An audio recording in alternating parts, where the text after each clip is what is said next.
मधुमेह और आपका खान पान। नमस्ते। आज हम यहाँ डायबिटीज़ और आपके खान पान के विषय में बात करेंगे। डायबिटीज़, जिसे हम लोग हिंदी में मधुमेह भी कहते हैं, यदि आप मधुमेह से प्रभावित हैं तो इसका मतलब यह नहीं है कि आप एक स्वस्थ जीवन व्यतीत नहीं कर सकते। अपनी ज़िंदगी सामान्य बनाए रखने के लिए यह ज़रूरी है कि आप अपने रहन सहन, खान पान और गोलियों या इंसुलिन पर विशेष ध्यान रखें। मतलब यह कि एक स्वस्थ जीवन शैली अपनाएं।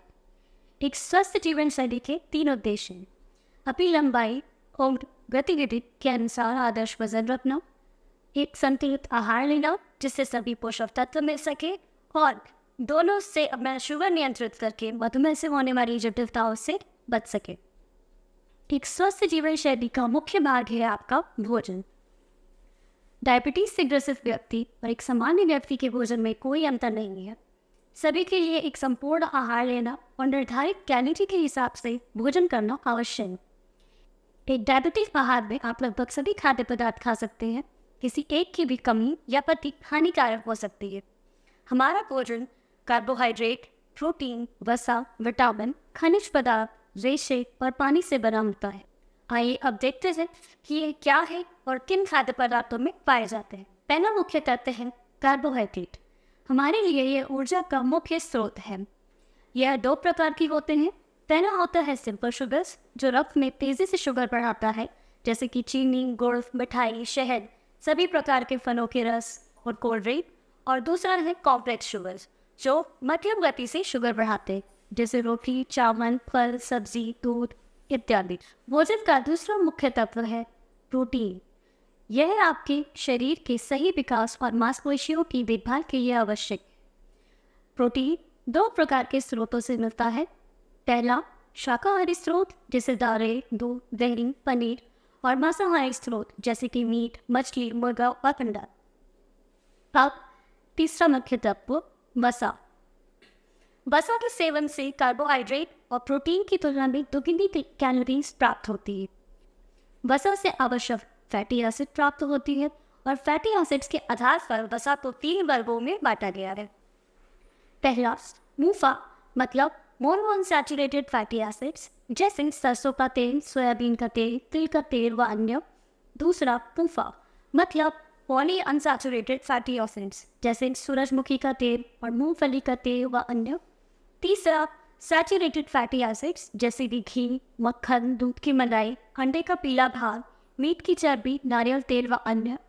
इन सभी में इत्यादि कोलेस्ट्रॉल होने के कारण ये स्वास्थ्य के लिए उपयुक्त नहीं है, और इनमें से मूंगफली युक्त तेल सबसे उचित है। हाँ, ट्रांस फैट्स। तेल को बार बार खौलाने से इसमें ट्रांस फैटी एसिड्स बनने लगते हैं, जो कि सैचुरेटेड फैट से भी ज़्यादा हानिकारक है। इसलिए यह बिल्कुल भी उचित नहीं है। अब रेशे। यह खाद्य पदार्थों के उन भाग में मौजूद होते हैं जो पचते नहीं हैं। विशेष रूप से यह अनाज के चोकर, दाल के छिलके, फलों की खाल और पत्तेदार सब्जियों में पाए जाते हैं। पर्याप्त मात्रा में रेशे को ग्रहण करने के कई फायदे हैं, जैसे खाना खाने के बाद रेशे रक्त में शुगर की मात्रा अधिक बढ़ने नहीं देते। ये कोलेस्ट्रॉल और ट्राइग्लिसराइड्स को भी कम करते हैं, जो अधिकतर डायबिटीज़ के मरीजों में बढ़ा हुआ होता है। और रेशे में पानी सोख लेने की क्षमता होती है, इसलिए ये भारी हो जाते हैं और पेट भर जाने का एहसास जलते रहते हैं। अब देखते हैं कि डायबिटीज़ के मरीजों को और क्या क्या परहेज करना चाहिए। सभी सिंपल शुगर्स तथा कुछ खाद्य पदार्थ जैसे खजूर, तरबूज, बहुत पका हुआ केला, इन चीज़ों का सेवन कम या कभी कभी करना चाहिए, क्योंकि ये शुगर तेजी से बढ़ाते हैं। आम, अंगूर, चीकू, अलवी, शकरकंद, यह चीज़ें शुगर न बहुत तेजी से न कम अर्थात मध्यम गति से बढ़ाते हैं। अगर इन चीज़ों का सेवन सीमित मात्रा में किया जाए तो ये नुकसान नहीं करेंगे। अधिक वसा या वसायुक्त पदार्थों का सेवन बहुत कम करना चाहिए, क्योंकि यह आपका वजन बढ़ाता है, जो कि डायबिटीज़ के मरीजों के लिए हानिकारक है। लाल मीट के स्थान में मुर्गा या मछली का सेवन करना ज़्यादा उपयुक्त है, क्योंकि इनमें लाल मीट की तुलना में वसा की मात्रा बहुत कम होती है। अभी तक आपने सुना कि आप क्या नहीं खा सकते हैं। अब मैं आपको बताती हूँ कि आप क्या खा सकते हैं। सभी प्रकार के अनाज, सभी दालें, रेशेयुक्त फल व सब्जियाँ, बिना मलाई का दूध, दूध से बनने वाले पदार्थ आदि, और फ्री फूड्स। फ्री फूड्स मतलब कुछ ऐसे खाद्य पदार्थ जिनमें ऊर्जा और शुगर बहुत कम होती है, इसलिए आप इन्हें किसी भी समय किसी भी मात्रा में खा सकते हैं। यह चीज़ें आपका शुगर या वजन नहीं बढ़ाएंगी, जैसे कि मट्ठा, बिना शक्कर का नींबू पानी, बिना शक्कर का दूध की चाय व कॉफ़ी, घर की बनी सब्जियों के सूप, सोडा पानी, बिना तेल का अचार और सलाद के रूप में खाई जाने वाली सभी सब्जियाँ। तो आप देख सकते हैं कि एक डायबिटिक डाइट और एक नॉर्मल डाइट में कोई भी अंतर नहीं है।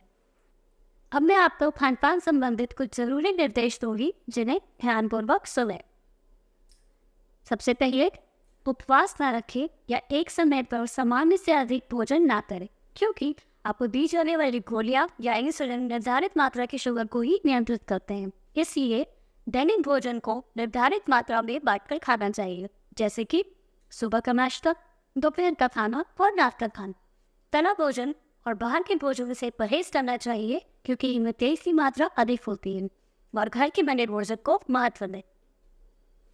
आजकल की लाइफस्टाइल के कारण लोगों में मोटापा भी बढ़ता जा रहा है। मोटापे से कई परेशानियां हो सकती हैं, जैसे कि बीपी की समस्या, दिल की बीमारी, जोड़ों की परेशानी इत्यादि। तो इसमें देखते हैं कि मधुमेह के नियंत्रण में व्यायाम का क्या योगदान है। रोजाना व्यायाम करने से शरीर में कोलेस्ट्रॉल घटता है, बढ़ा हुआ शुगर कम होता है। साथ साथ यदि आपका वजन बढ़ा हुआ है तो ये वजन घटाने में भी लाभदायक है। इसलिए सभी मधुमेह से ग्रसित लोगों को कम से कम 30 से 45 मिनट तक रोजाना व्यायाम जरूर करना चाहिए। छोटे बच्चों के लिए उनका स्वाभाविक खेल ही सबसे अच्छा व्यायाम है। यदि आप इंसुलिन लगाते हैं और आप लंबे दौरान के लिए खेल या प्रतियोगिता में भाग लेने वाले हैं, तो उसके पहले स्नैक्स मतलब हल्का नाश्ता जरूर करें। अब मधुमेह और शराब। अगर कोई मधुमेह से ग्रसित व्यक्ति शराब का सेवन करता है तो उसे उसका सेवन रोक देना चाहिए, क्योंकि शराब में बहुत कैलोरीज होती हैं तथा उसमें और कोई भी अन्य पोषक तत्व नहीं मिलते। शराब मधुमेह में दी जाने वाली गोलियों से तालमेल नहीं बना पाता, जिससे आपका शुगर घट या बढ़ सकता है। यह शरीर में सबसे खराब वसा मतलब ट्राइग्लिसराइड्स की मात्रा को बढ़ाता है। इसके अलावा लिवर सिरोसिस या लिवर खराब हो सकता है, जो कि जानलेवा है। अभी तक हमने बात की कि डायबिटीज के मरीजों के लिए क्या आहार सही है और क्या नहीं। अब देखते हैं अब कि अपनी आहार योजना में आप इन चीज़ों का संयोजन कैसे कर सकते हो। आहार योजना। यहाँ आप देख सकते हैं कि एक आहार योजना प्रस्तुत की गई है, जिसका मुख्य भाग है पहला ब्रेकफास्ट यानी कि सुबह का खाना, लंच यानी दोपहर का भोजन, और डिनर मतलब रात का खाना। ज़रूरत पड़ने पर 1 या 2 स्नैक्स मतलब हल्का नाश्ता बीच में ले सकते हैं। यहाँ पहली आहार योजना जो प्रस्तुत की गई है वो है 1200 किलोकैलोरी की, जो उस व्यक्ति के लिए है जिसे वजन कम करने की आवश्यकता है। दूसरी है 1800 किलोकैलोरी की आहार योजना, जो एक ऐसे व्यक्ति के लिए है जिसकी लंबाई के हिसाब से आदर्श वजन है। दोनों को ही खाद्य पदार्थ एक समान बताए गए हैं, लेकिन लाल रंग की गोले से प्रकाशित किए हुए अंकों से आप इनकी मात्रा में अंतर देख सकते हैं कि इन दोनों में क्या अंतर है। जैसा कि आपने देखा और सुना कि मधुमेह को आप अपने आप खुद नियंत्रित करके एक स्वस्थ जीवन व्यतीत कर सकते हैं। मधुमेह संबंधित तथ्य पर चर्चा हम भोजन और मधुमेह के दूसरे भाग में विचार विमर्श करेंगे। धन्यवाद।